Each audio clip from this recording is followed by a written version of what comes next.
Your electricity bill is going up, and one expert predicts it will go up a lot, saying that your monthly charge from Duke Energy could double. Given my estimate of the revenue impact of the company's MYRP and non-MYRP spend over the next 3 years, current rates will approximately double between now and the end of the company's next rate case. If you're doing your math on your personal account, that's a lot of money. It's a big increase. That was the bombshell that came out during Duke Energy's rate hearing before the North Carolina Utilities Commission. You might have seen the story on WRAL. A WRAL Investigates team did this during the 6 o'clock news tonight. If you haven't checked it out, please do. It's on WRAL.com right now. But the crux of it was Duke Energy says they need the money. And if they don't get it, well, we'd go from having some of the most affordable electricity in the country to some of the most expensive in just a matter of a few years. And it made me curious how a publicly traded for-profit company can also provide critical infrastructure, balancing profits with your best interests. So let's go in depth. And let's start with who owns Duke Energy? Well, maybe you do. If not, you can buy a piece for about $91. $90. That's the current cost for one share of Duke Energy Corp stock. Like I said, Duke Energy is a publicly traded company, and shareholders call the shots. Now, while you may have just spent $91 for a seat at that table, keep in mind the world's largest investment firms, Vanguard and BlackRock, they have over 110 million seats at Duke's table, and they're the top two investors.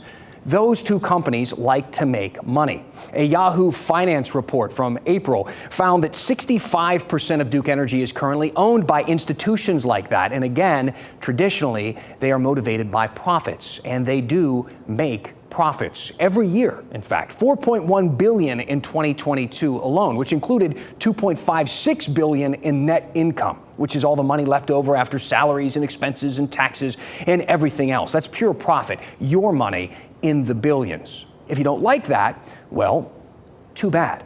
Duke Energy's the only show in town. They have a monopoly. There's no competition. There's no Acme Energy that you can switch over to, which is where the Utilities Commission comes in, the group deciding on this recent rate hike. People appointed by the governor to oversee Duke Energy and to make sure that they don't treat you unfairly while they make their billions.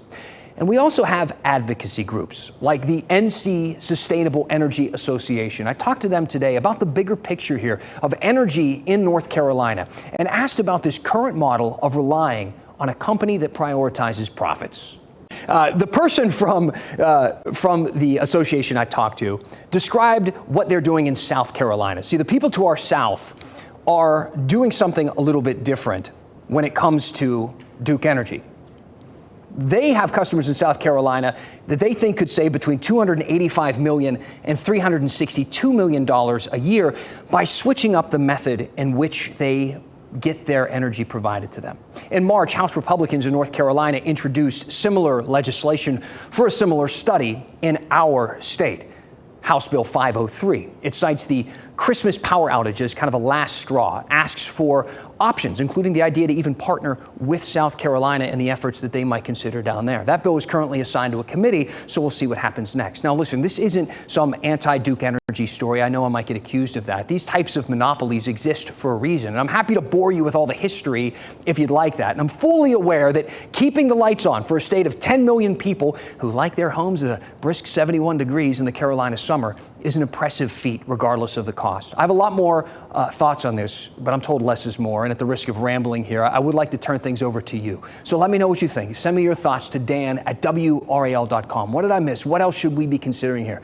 Tell me what's on your mind, and we'll go in depth.